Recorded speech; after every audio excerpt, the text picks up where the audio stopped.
Bismillahirrahmanirrahim. Assalamualaikum warahmatullahi wabarakatuh.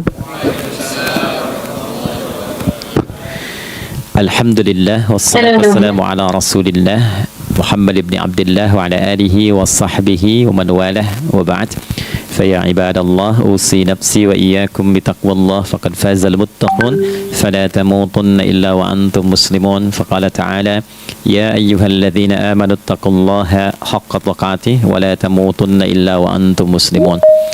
Keluargaku sekalian yang terhimpun di dalam Pertagas, Pertamina Gas, kita mengawali dengan bermohon kepada Allah semoga siapapun yang berada di ruangan ini atau terhubung dalam kajian ini, semoga senantiasa dijaga, diberkahi dan dilindungi dalam kebaikan oleh Allah Subhanahu wa taala. Kita doakan yang bertugas di luar kota. Tadi saya dengar info juga Pak Direktur sedang di Semarang. Semoga giatnya dimudahkan oleh Allah dan semoga diberikan keberkahan. Ada satu bagian yang penting amanat Nabi di hadis Muslim pada satu sifat kepemimpinan, bahwa di antara sifat pemimpin dan yang dipimpin itu harus selalu membangun kekompakan dengan nilai cinta dan doa. Ini yang sering dilupakan. Nabi pernah menyampaikan, dan penyampaian ini, hadis ini didokumentasikan oleh Imam Muslim dalam satu kalimat yang singkat, padat tapi mengikat. Khiyaru a'immatikum man tuhibbunahu wa yuhibbunakum. Pemimpin yang baik itu adalah pemimpin yang kalian mencintainya dan ia pun mencintai kalian. Nah, membangun cinta itu salah satu jembatannya dengan doa.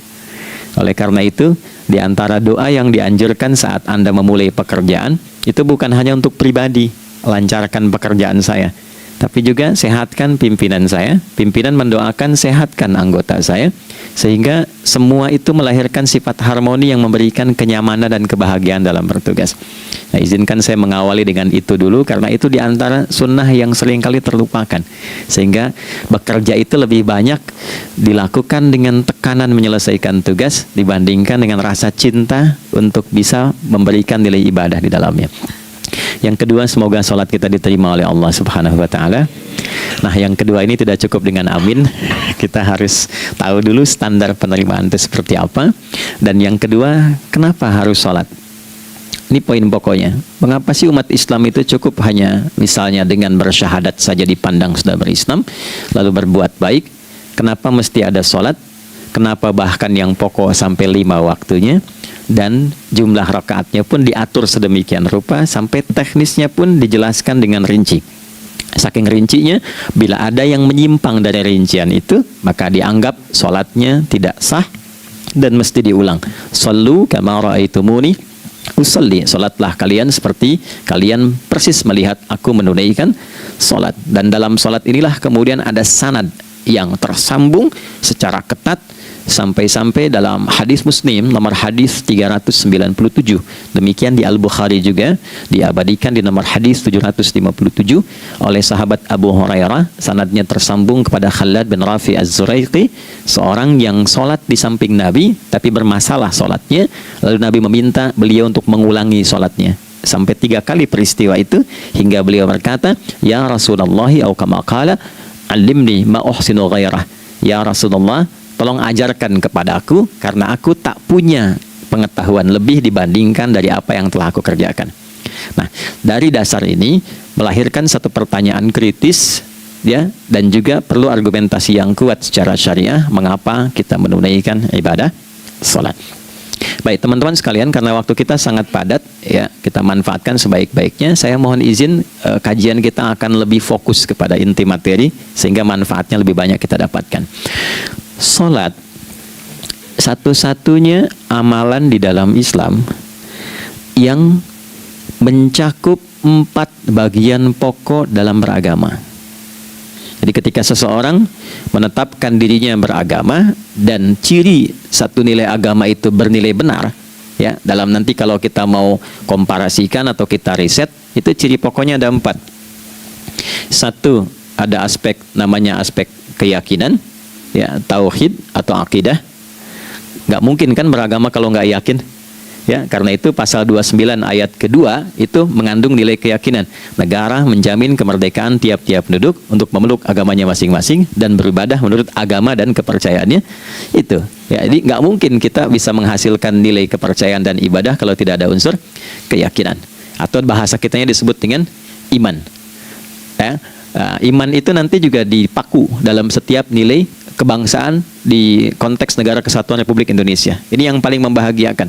Jadi mau jadi pegawai apapun itu syarat, ya, salah satu syarat yang melekatnya beriman dan bertakwa kepada Tuhan Yang Maha Esa, gitu kan? Ya, kemarin saya di BPK itu ada 11 bab Romawi, 40 pasal. Ya, di bab yang keempat pasal 13 tentang pemberhentian dan pengangkatan itu ada 11 poin. A sampai K. Di poin B yang keduanya, syarat menjadi bagian dari anggota BPK itu beriman dan bertakwa kepada Tuhan Yang Maha Esa. Baik, di Undang-Undang Pendidikan Sisdiknas nomor 20 tahun 2003 itu kalau kita baca dari poin menimbang ada 4, di poin B-nya saja sudah ada iman.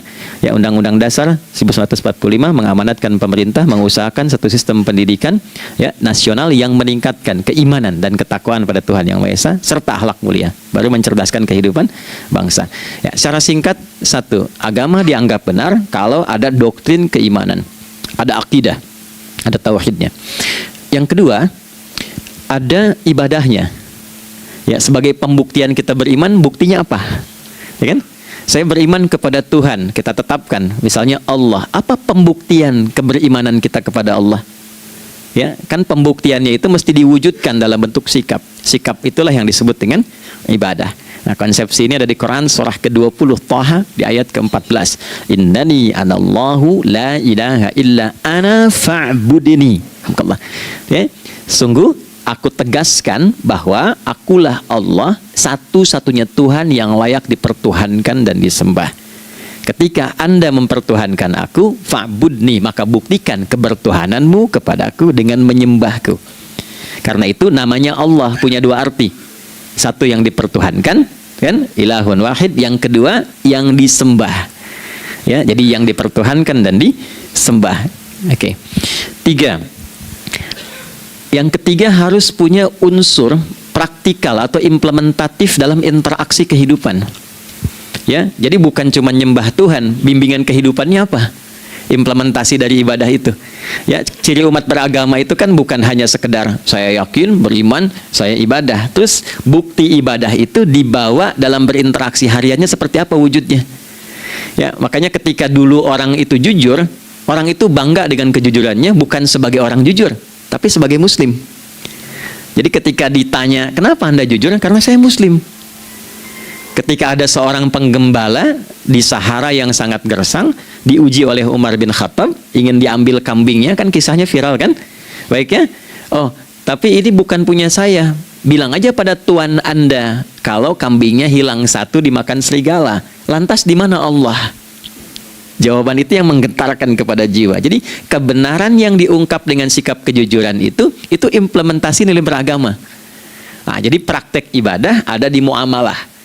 Oke, satu akidah, akidah dibuktikan lewat ibadah, ibadah diimplementasikan dalam muamalah. Itulah sebabnya nanti seluruh bagian tubuh kita ketika digunakan untuk bersifat dan bersikap itu ada tuntunan iman di dalamnya. Oke, misal saya tanya begini ya. Ini mukaddimah ya, kita belum mulai nih. Saya tanya gini, apa fungsi mata? Tuh kan, sudah keliru kan? Nah, kalau hanya melihat, hewan juga melihat. Ya, coba kambing melihat, ya kan? Elang melihat. Lalu apa bedanya fungsi mata kita dengan mata hewan? Ternyata ketika kita meriset ayat-ayat Al-Quran terkait dengan fungsi tubuh kita, itu rata-rata dibuka dengan iman dulu. Quran surah 24, surah Cahaya, ayat 30 untuk laki-laki, 31 untuk perempuan. Qul lil mu'minin, ya Muhammad katakan, viralkan pada pria-pria yang menyatakan dirinya telah beriman. Yaghuddu min absarihim, gunakan pandangannya itu yang dibimbing oleh imannya untuk melihat yang baik saja menurut standar imannya. Jadi kalau menurut imannya tak baik, nggak boleh dilihat. Karena itu ketika Anda sudah mengatakan asyhadu an la ilaha illallah, asyhadu anna Muhammad Rasulullah, kalimat itu dari lisan turun ke hati, itu jadi cahaya ke bagian tubuh kita. Makanya ketika Anda melihat, itu ada cara pandang tertentu yang dibimbing iman, standarnya beda dengan tanpa iman. Kalau nggak ada iman, semua mungkin terlihat. Tapi ketika ada iman, hati kecil Anda akan bicara, ini nggak baik. Palingkan. Nah, memalingkan dari yang tak baik menurut iman, itu namanya ghaddul basar. Oke, perempuan juga begitu, setara. Wa kullil mu'minati yaghdudna min absarihinna. Dan katakan pada setiap perempuan yang menyatakan dia beriman, maka gunakan pandangan itu dengan bimbingan imannya. Ketika tak baik menurut imannya, palingkan. Ya, Anda lihat kajian di YouTube, terus ada iklan kan? Nah, terus menurut standar iman nggak bagus, itu otomatis akan nggak suka itu. Ya, pasti dipalingkan. Ya, Anda kalau naik pesawat tuh ya, tugas keluar tuh, pertagas tugas keluar. Kalau pramugari lagi demo tuh yang dilihat pramugarinya apa demonya tuh. Nah, iman itu akan bekerja di situ tuh. Ya, palingkan tuh. Nah, sama dari mata turun ke, jangan langsung ke hati aja, ke lisan dulu kan? Ya, ke mulut kan? Itu mulut tuh ketika digunakan fungsinya, imannya disebut dulu. Ya, Quran surah 49 ayat 11 misalnya, ya. Ya ayyuhalladzina amanu, imannya dulu. La yaskhar qaumin qaum. Ayat 12-nya la yaghtab ba'dukum ba'dha. Hai orang-orang yang telah menyatakan beriman. Kalau pakai alladzina disebutkan 1080 kali dalam Al-Qur'an, itu kalimatnya diksinya singkat, padat, mencakup semua tanpa sekat. Oke, jadi kalau laki-laki, perempuan, tua, muda, besar, kecil, beda strata duniawi, itu semua tercakup di dalamnya. Hei semua yang telah menyatakan beriman, gunakan imanmu untuk membimbing lisanmu bertutur. Kalau masih merasa punya iman, jangan gunakan lisan untuk mencela, merendahkan orang, untuk bergibah, membuat hoax. Didetilkan oleh Nabi, kalimatnya jelas. Man kana yu'minu billahi wal yaumil akhir falyakul khaira aw liyasmut. Siapapun. Nah, dari alladzina ketika dirinci pakai man. Ya, man itu bentuk tunggal, ya, personal, tapi maknanya general. Jadi kalau Anda, saya, kita baca ayat atau hadis ada man, posisikan Nabi sedang bicara ke kita. Ya, hei adi hidayat, posisikan Nabi bilang gitu tuh. Kalau engkau merasa beriman sama Allah dan yakin dihisab di hari kiamat, jaga lisanmu. Katakan yang baik dengan bimbingan imanmu, tak mampu engkau diam. Jadi cukuplah suami istri itu menggunakan satu hadis ini, pasti sakinah itu muncul dalam kehidupan rumah tangganya. Ya, itulah sebabnya kenapa sakinah didahulukan dibanding mawaddah. Hati-hati ya, Mbak, walaupun namanya sakinah, nggak ada ini nggak akan datang tuh ketenangan tuh. Ya, ada yang tahu nggak rahasianya? Kenapa sakinah duluan dibanding mawaddah? Ya, 5 juta. Ya, waktu habis karena padat sekali. Maddah jamaknya mawaddah, rasa kasih yang tumbuh dari pemberian materi. Jadi kalau rumah tangga itu ingin cenderung pada kebahagiaan, boleh berbagi dengan materi. Ya, istri cemberut, ya, Anda datang dengan senyuman, sayang, kenapa? Ya, ini emas 2 kilo, ya. Nah itu pasti sehat lagi tuh. Ya, itu mawaddah. Tapi maaf, walaupun Anda mapan bekerja, harta cukup melimpah, ruah, tapi tidak ada ketenangan di rumah tangga, tidak ada sakinah, maka hampa kehidupan rumah tangga itu. Itulah sebabnya kenapa di Quran sakinah lebih dulu dibandingkan dengan mawaddah. Saya tanya ibu deh, ibu pilih mana? Kaya tapi gelisah atau miskin tapi tenang? Oke. Saya paham itu. Suami juga sepakat semuanya. Artinya apa? Kita nggak bisa menghilangkan unsur ketenangan. Oke, itu hanya pembuktian argumentatif ya, supaya kajiannya lebih kepada argumen. Jadi ada akidah terkorelasi dengan ibadah, implementasinya di aspek muamalah. Nah, nanti cara bermuamalahnya diatur lewat akhlak namanya. Bagaimana bermuamalah yang baik? Kan Anda, maaf ya, berekspresi kepada pimpinan dengan kawan kan berbeda.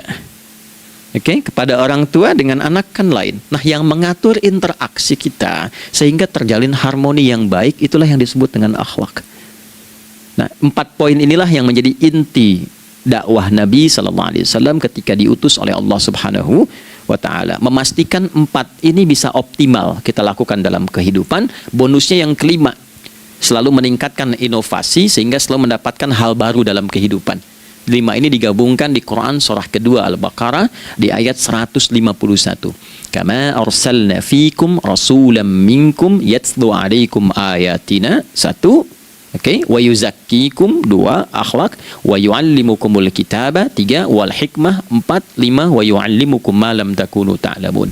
Kelima-limanya ini digambarkanlah dalam bentuk ibadah yang melatih kita sebagai pondasi awal menuju dan memantapkan 5 hal ini, yaitu sholat. Itulah sebabnya kenapa sholat yang pokok dilakukan 5 waktu dalam sehari untuk mewujudkan 5 hal ini dalam kehidupan, dan satu-satunya ibadah yang mengumpulkan 5 aspek ini dalam prakteknya hanya sholat. Hanya sholat. Oke, mari kita detilkan, kita rinci, dan di sini kita akan mulai kajian kita. Yang tadi mukadimah ya. Baik, kita punya 30 menit. Wah, padat sekali. Bismillahirrahmanirrahim. 1. Sholat adalah perwujudan iman seorang hamba. Karena itulah kalimat sholat pertama kali disebutkan dalam Al-Quran, itu letaknya setelah kalimat iman. Al-Baqarah ayat 3, alladzina yu'minuna bil ghaibi wa yuqimunas sholat. Orang-orang yang telah menyatakan beriman dan konsisten menjaga imannya. Beda alladzina amanu dengan yu'minun. Amanu telah beriman, tapi kalau dia komitmen dan konsisten terus menjaga imannya sampai saat dia berpulang pada Tuhannya, maka berubah nanti bentuknya. Kalau di bahasa Arab jadi mudhari'. Kalau di bahasa Inggris kan tuh punya 3 arti, present, continuous, and future. Jadi kalaupun sekarang terus berlangsung sampai masa depan pun saya tetap akan beriman. Nah, pembuktian untuk menjaga iman itu pembuktian utamanya pada sholat. Itulah sebabnya satu-satunya amal ibadah dari rukun Islam yang 5 itu, ya, satu-satunya amal ibadah yang disebut iman dalam Al-Quran hanya salat. Teman-teman boleh buka Quran surah kedua Al-Baqarah di ayat 143.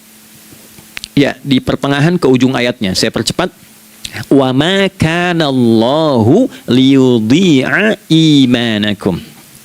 Dan Allah nggak akan pernah menyia-nyiakan salat seseorang yang dikerjakan karena imannya. Ayat ini turun, ketika ada terjadi pergantian arah kiblat dari yang tadinya semula ke Masjidil Aqsa, lalu berputar 180 derajat beralih ke Masjidil Haram. Nabi sedang berada di luar Madinah. Madinah tempo dulu wilayahnya nggak seluas cakupan sekarang. Oke, kalau diilustrasikan area sekitaran Masjid Nabawi sekarang itulah Madinah lah. Di luar itu sudah di luarnya. Nah, Nabi sedang sholat, riwayatnya banyak menyebutkan, ada yang mengatakan zuhur, ada asar, ada maghrib. Di pertengahan itu turunlah Al-Baqarah ayat 144. Qad nara taqalluba wajhika fis sama' falanuwalliyannaka qiblatan tardaha fawalli wajhaka syatral masjidil haram. Maka berputarlah dengan turunnya ayat ini 180 derajat menghadap ke arah Masjid Al-Haram. Problemnya adalah ketika Nabi dan pengiring beliau kembali ke Madinah, area Masjid Nabawi, kan nggak semua masyarakat ikut. Maka virallah informasi itu bahwa kiblat telah beralih ke kiblat awal, yaitu Ka'bah Al-Musyarrafah. Maka penduduk panik pada saat itu. Status sholat kami yang tadi dikerjakan bagaimana? Karena sedang nggak bisa diulang, sudah pindah waktu. Maka turunlah kemudian firman Allah yang Al-Baqarah 143 itu, wa ma kana Allahu liyudhi'a imanakum. Karena engkau mengerjakan sholat itu dengan imanmu, maka Allah nggak menyia-nyiakan imanmu itu. Maksudnya apa? Walaupun arah kiblatnya tidak tahu mengarah kepada sisi yang belum berubah, tetap dihitung pahalanya sempurna karena imannya. Nah, ini nanti yang menjadi landasan turunnya Al-Baqarah ayat 115. Walillahil masyriq wal maghrib fa aina ma tuwallu fa thamma wajhullah. Kalau Anda sedang tugas nanti di lapangan, lalu sulit menemukan arah kiblat. Aplikasi susah karena sinyal nggak masuk misalnya. Oke, kemudian juga matahari agak remang-remang sehingga sulit untuk terlihat patokannya. Maka dengan keyakinan, dengan iman itu, menghadaplah ke arah yang kita yakini, maka berlakulah Al-Baqarah 115. Di saat itu diterima amal ibadah kita sama dengan yang menghadap kiblat dengan dasar imannya.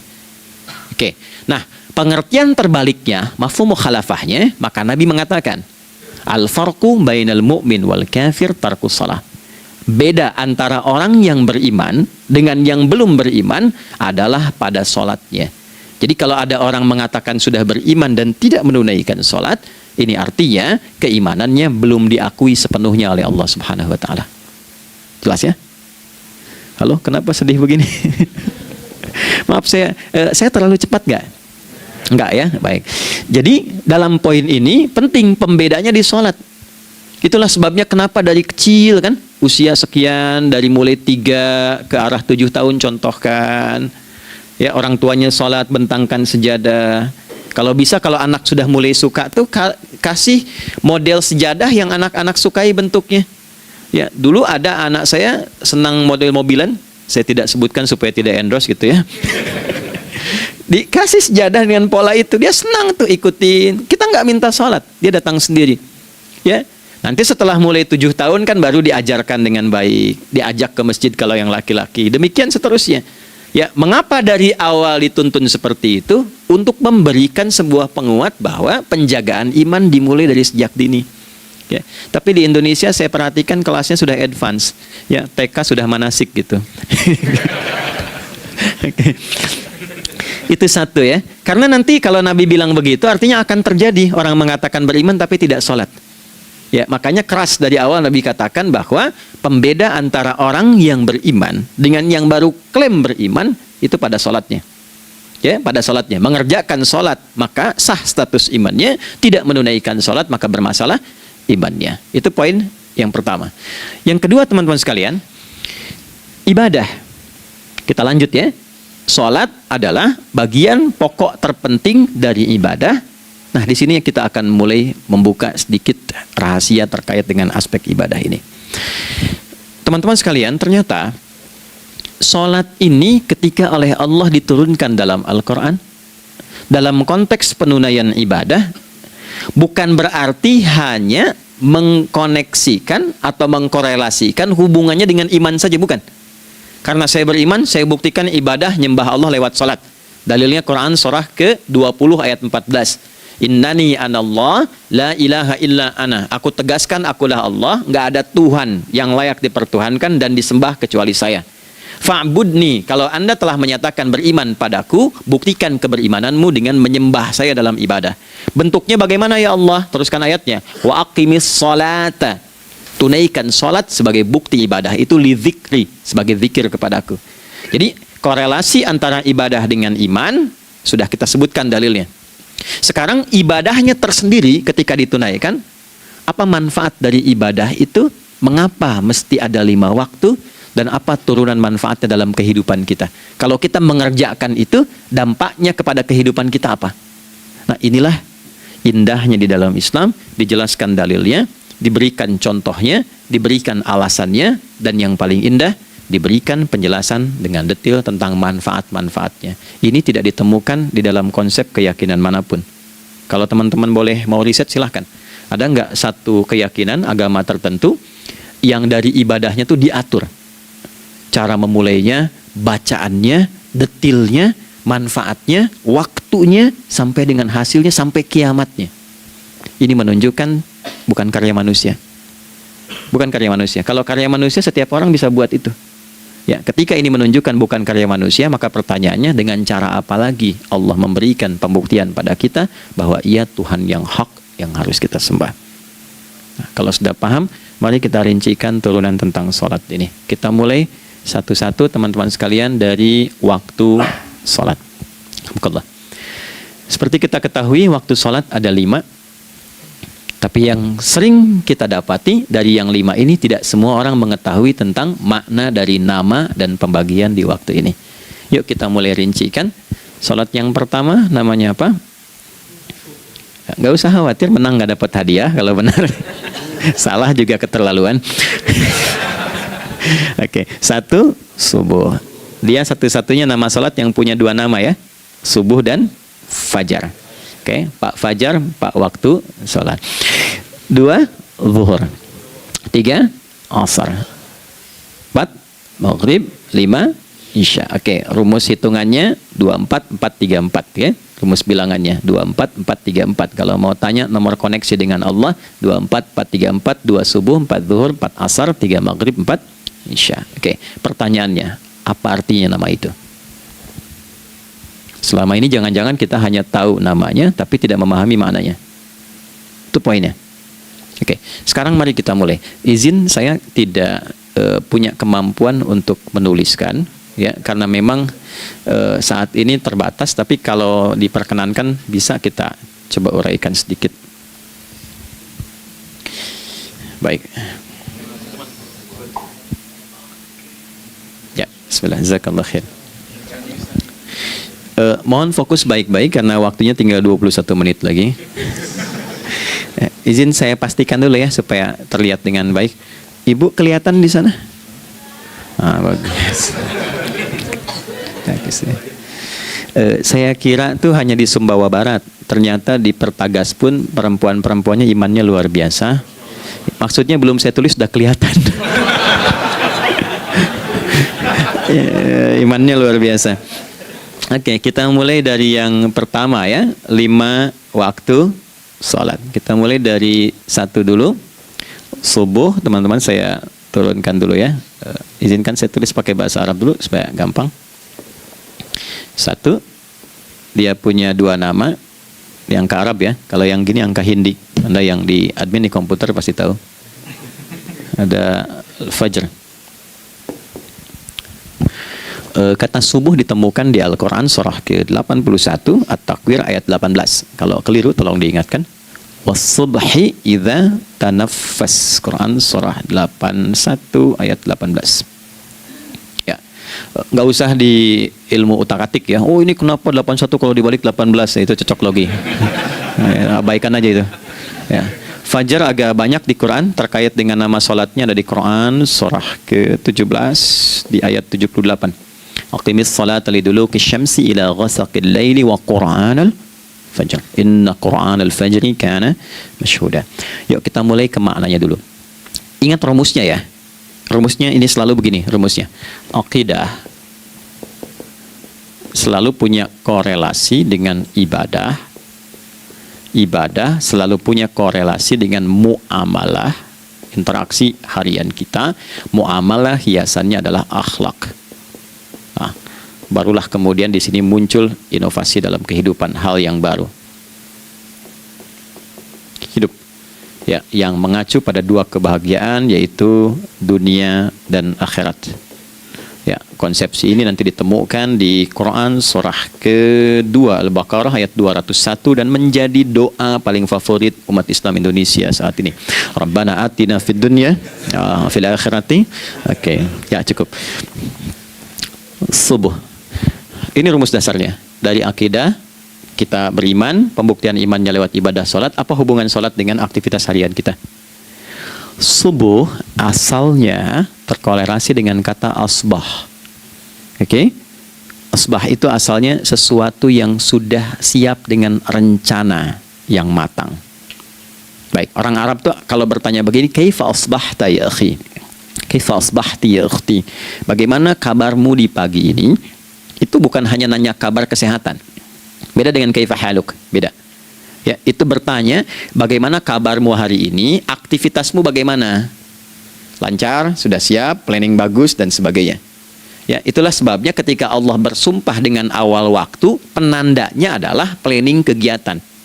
Ya, was-subhi, dan aku bersumpah demi waktu subuh, awal mula untuk berkegiatan, idza tanaffas, apabila sudah mulai bergerak bersamaan dengan nafas yang keluar itu, maka sudah jelas rencana yang dibuat. Ya, jangankan kita, semua alam itu, semesta itu seluruhnya bukan hanya bertasbih, tapi beraktivitas dalam tasbihnya. Di waktu subuh, matahari sudah mulai bersinar kan? Ya, dan sinarnya mengambil manfaat loh, mengandung nilai manfaat, memecah keheningan malam dan menghilangkan kegelapannya. Gelap mulai hilang, datang kemudian sinar yang memberikan kita bimbingan untuk beraktivitas. Tumbuhan dimulai waktu itu sudah mengeluarkan oksigen, menyerap karbon dioksida. Saya waktu di Utrecht, di Delft di Belanda, ya, saya coba ingin membuktikan. Kan adzan nggak terdengar keluar ya. Jadi sebelum waktu subuh itu saya keluar, kebetulan flatnya waktu itu dekat area hutan yang agak rimbun, enak gitu, udaranya bagus. Itu sebelum subuh terasa karbon dioksida. Walaupun cuma beda hampir 1 menit. Tapi begitu masuk waktu subuh, keluar kesegaran yang luar biasa. Oksigen yang keluar. Ya, ini kan nggak mungkin kalau kuasa Allah tuh nggak mungkin terjadi seperti ini kalau bukan kuasa Allah Subhanahu Wa Taala. Tapi poinnya adalah yang bicara begini Quran. Nah sekarang yang ingin saya katakan adalah alam semesta dalam konteks seperti matahari, kemudian tumbuhan, binatang, ayam bahkan mulai berkokok punya planning yang teratur. Masa kita makhluk yang dihisab tuh nggak teratur, nggak punya perencanaan? Maka subuh itu mengajarkan kepada kita, jangan sampai ada orang Islam yang punya keimanan, lalu menunaikan sholat, diajarkanlah oleh Allah, setiap masuk subuh itu harus punya agenda yang jelas, planning yang terukur. Jangan terjadi mengaku muslim, beriman, tapi nggak jelas perencanaan hidupnya. Jam 7 mau di mana? Jam 8 kerjakan apa? Anda dari sini ketemu 7 ke 4, atau setengah 8 ke setengah 5, 8 jam kerja. Oke, berangkat jam berapa? Petakan di jalan macetnya di sebelah mana? Ukur sampai kantor tiba jam berapa? Apa yang mau dikerjakan di kantor? Itulah Islam, itulah subuh. Sehingga tidak ada satupun orang Islam di era Nabi mengajarkan beraktivitas kecuali terukur dan teratur. Bahkan Nabi memulai itu evaluasinya di malam hari. Sehingga turun di antara surah Al-Insyirah itu ada ayat yang tegas mengatakan di ujungnya, فَإِذَا فَرَغْتَ فَانْصَبْ. Evaluasi yang telah berlalu di malam hari. Evaluasinya menyeluruh sampai ke zikirnya. Dicatat nih.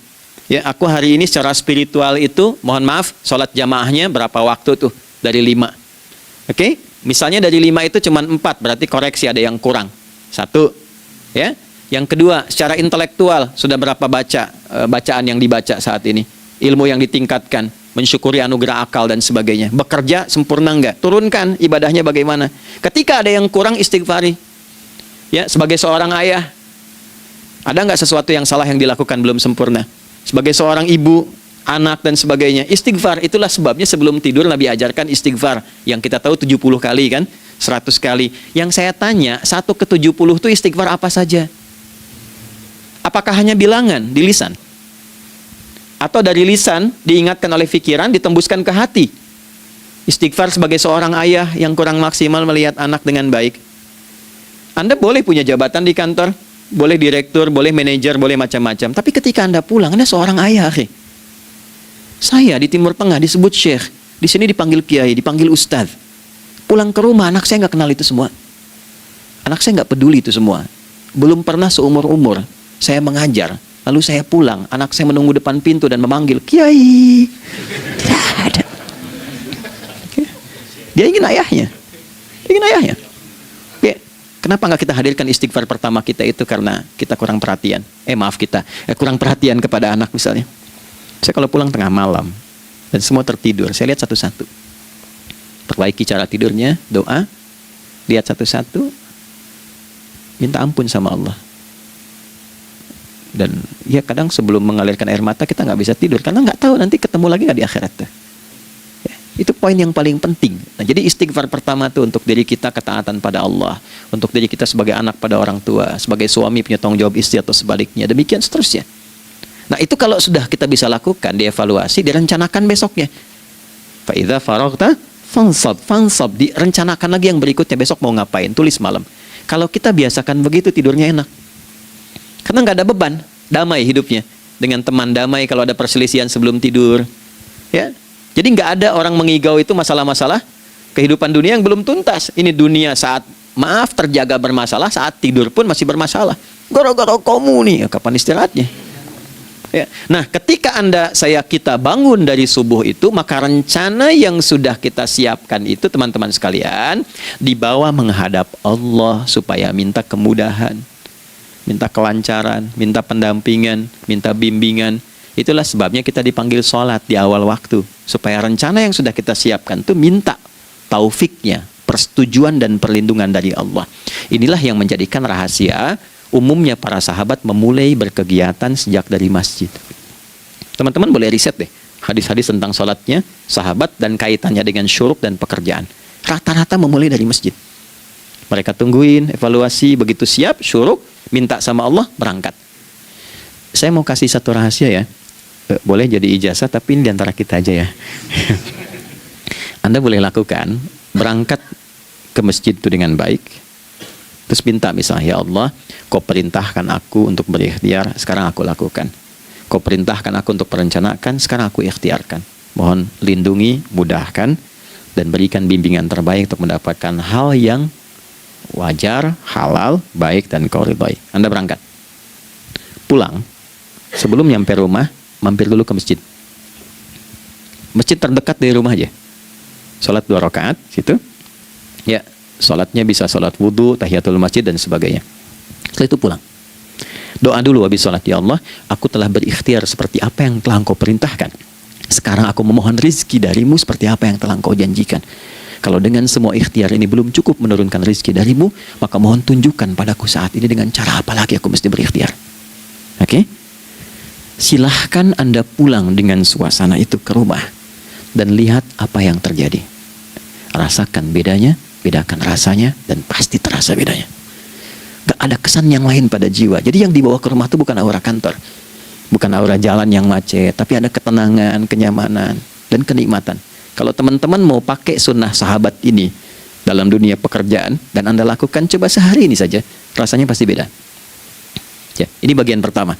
Nah, ketika kita ingin datang menghadap Allah dan mulai membawa rencana kita, kan perlu isyaratnya kan, kapan dimulai? Gak bisa tiba-tiba saya bangun jam 3 langsung sholat subuh, kan tidak begitu. Ya kan? Mesti ada satu sinyal dulu, yang dari sinyal itu ada feedback pada diri kita untuk merespon, gitu kan?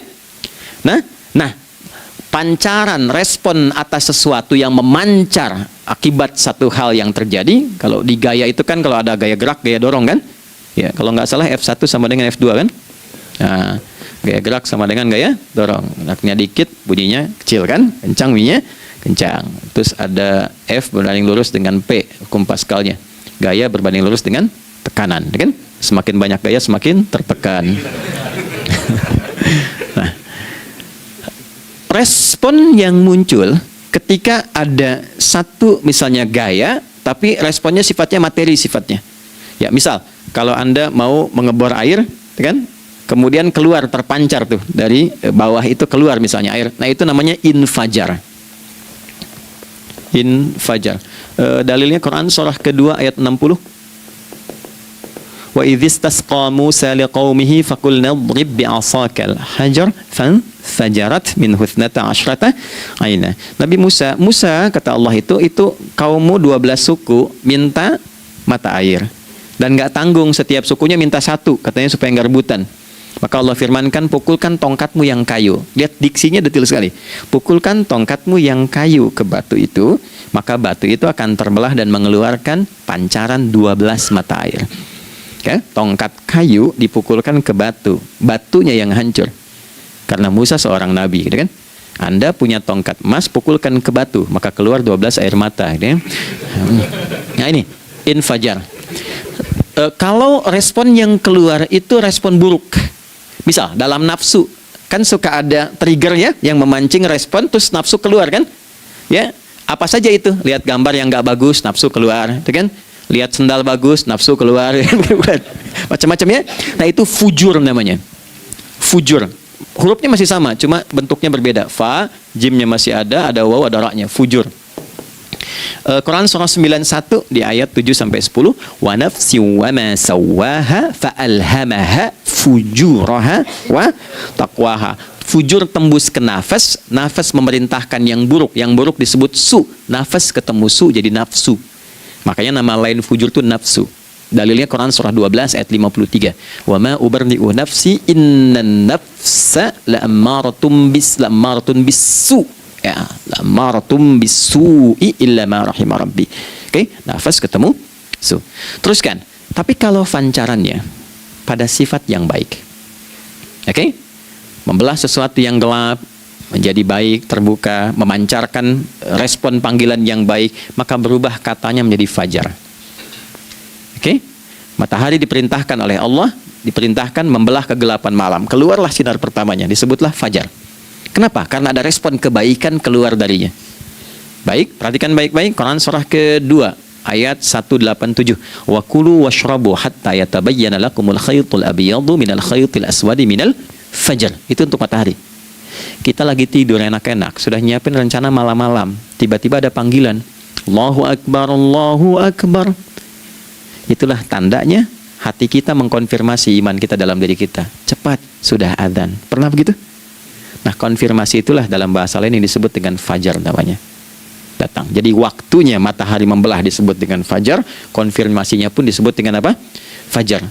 Ya, jadi bersamaan waktunya dengan dua hal itu, datanglah panggilan. Itu yang dimaksud Quran, hubungan iman dengan konfirmasinya sampai ke sholatnya ada di Quran surah 8 ayat 2. Innamal mu'minuna, iman, alladzina idza dzukirallahu adzan wajilat qulubuhum, iman.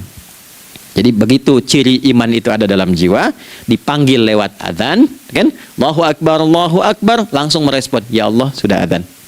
Walaupun setelah adzan ada lagi getaran, baru adzan belum qomat gitu kan. Nah, misal ya. Nah, tapi inilah fajar. Jadi maksudnya rencana Anda ini agak jarang dibahas ya. Mohon maaf, ilmu ini agak jarang. Jadi jangan Anda bilang saya bid'ah, bukan. Ya, bukunya ada, referensinya ada. Cuman karena jarang dikaji, jangan sampai kekurangan pengetahuan menghukumi yang tahu jadi salah gitu.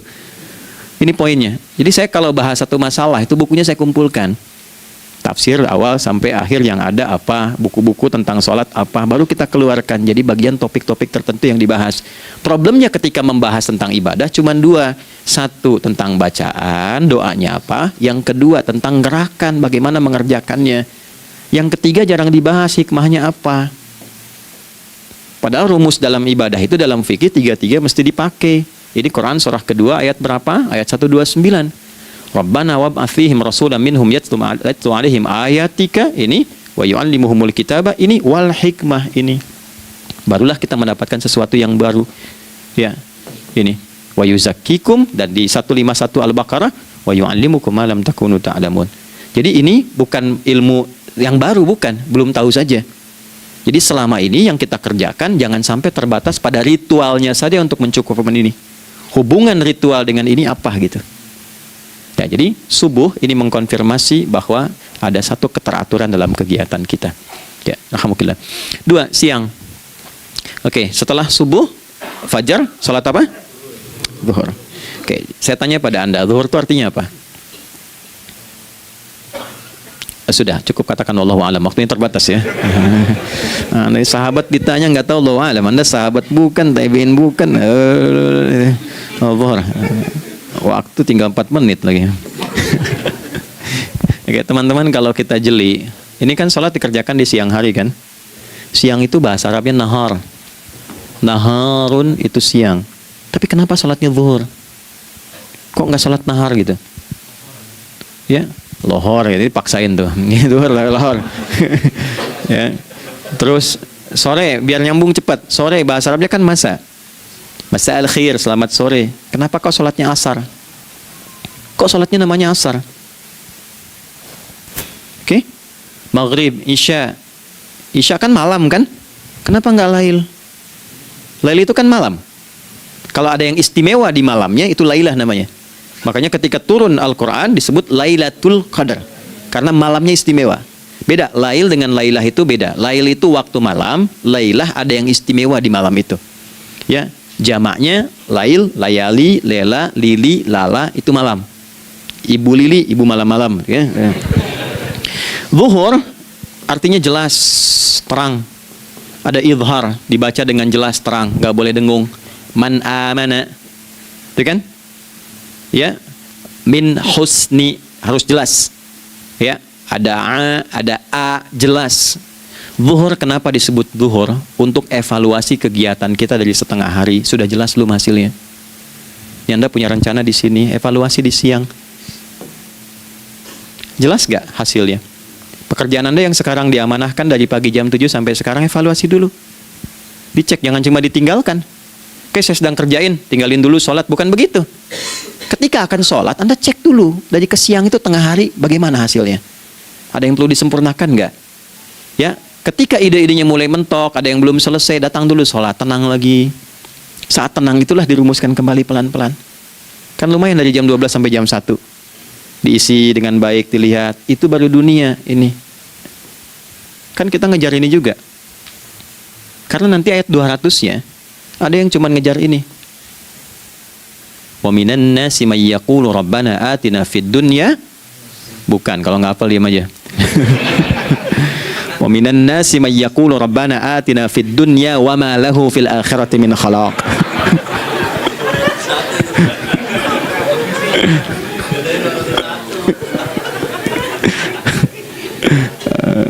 Udah, paham kan? Dan di antara manusia ada yang fokusnya hanya dunia yang dikejar, sehingga nggak kebagian akhiratnya. Padahal dia tahu dia mau pulang. Yang lebih aneh lagi, pengen pulang surganya Firdaus dekat dengan Nabi. Tapi tiap hari yang dikerjakan dunia, dunia lagi, berangkat gelap, pulang gelap, terus meninggal gelap juga. Kan repot. Nah, maka mesti investasi kan. Anda kalau tugas keluar kan, apalagi keluar negeri kan hukumnya beda. Bekalnya pun tidak sama. Anda tugas ke Amerika, mata uangnya sudah beda, hukumnya sudah beda. Terus pengen pindah ke alam barzah, pengen hukumnya sama dengan dunia, mustahil. Ya, makanya dimensinya beda, keadaannya tidak sama. Baju yang dipakai kan beda. Barang-barangnya nggak sama.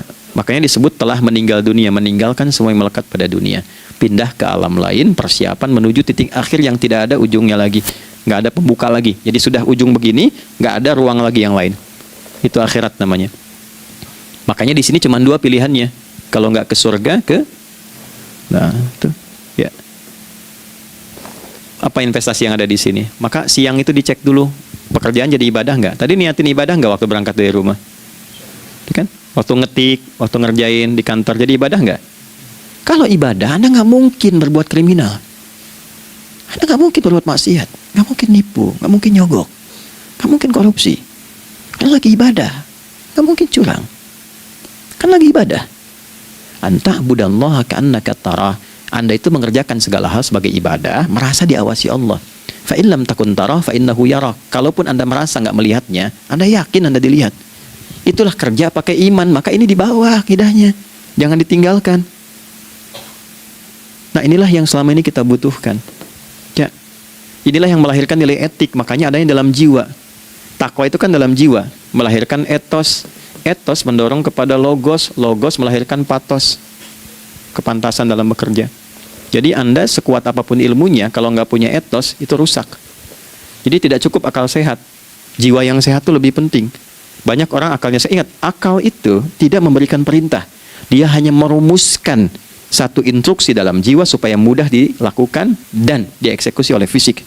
Jadi akal yang sehat itu seberapa pandai ilmunya, seberapa cepat mengeksekusi perbuatan. Tapi kalau yang dieksekusi itu dari perintah nafsunya, masalah. Habis saja waktunya tuh. Ya. Ini gimana ini? Tolong jawab loh. Nah, teman-teman, karena sudah habis waktu jam 1, kita baru zuhur ini.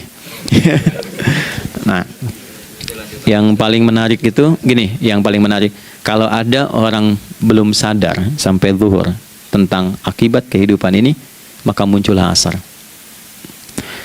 Apa asar itu? Kenapa mesti disebut dengan asar? Dan apa manfaat istimewanya asar kepada jiwa kita? Itu di kesempatan lain kita akan bahas. Teman-teman, waktunya sudah habis ya. Saya menghargai Anda, kan tidak boleh juga saya ngajarkan tapi mengambil yang sesuatu yang tidak tepat ya. Kita buktikan keimanan kita dengan mengerjakan amanah pekerjaan di tempat ini dengan baik, waktu digunakan dengan baik. Kita saling mendoakan supaya semua kita dijaga oleh Allah Subhanahu wa taala.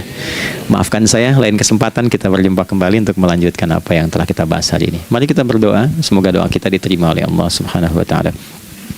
اللهم تقبل منا إنك أنت السميع العليم وتب علينا إنك أنت التواب الرحيم نحمدك كما علمتنا أن نحمدك ونشكرك شكرا كما علمتنا أن نشكرك أنت المقدم وأنت المؤخر بيدك الخير إنك على كل شيء قدير. Ya Allah, kami memujimu seperti Engkau mengajarkan kami untuk memuji dan bersyukur atas segala nikmat-Mu seperti Engkau bimbing kami untuk mensyukuri segala nikmat-Mu.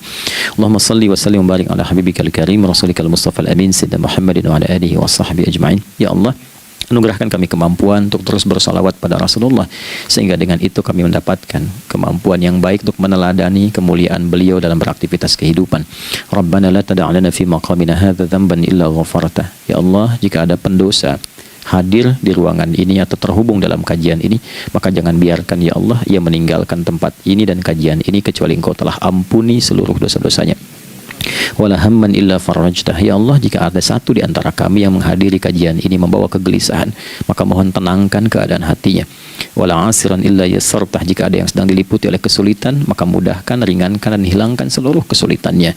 Wala maridan illa syafaitah. Dan bila ada di antara kami yang diuji dengan penyakit, maka mohon angkat dan sembuhkan penyakitnya. Rabbana atina fid dunya hasanah wa fil akhirati hasanah wa qina adzabannar. Wa sallallahu ala sayyidina Muhammad wa ala alihi wa sahbihi ajma'in. Wa akhiru da'wana subhanakallahumma rabbana wa bihamdika nashhadu an la ilaha illa anta nastaghfiruka wa natubu ilaik. Walhamdulillahi rabbil alamin. Nasrun minallah fathun qarib wa basyiril mu'minin. Terima kasih untuk semuanya. Mohon maaf kami langsung pamit. Assalamualaikum warahmatullahi wabarakatuh.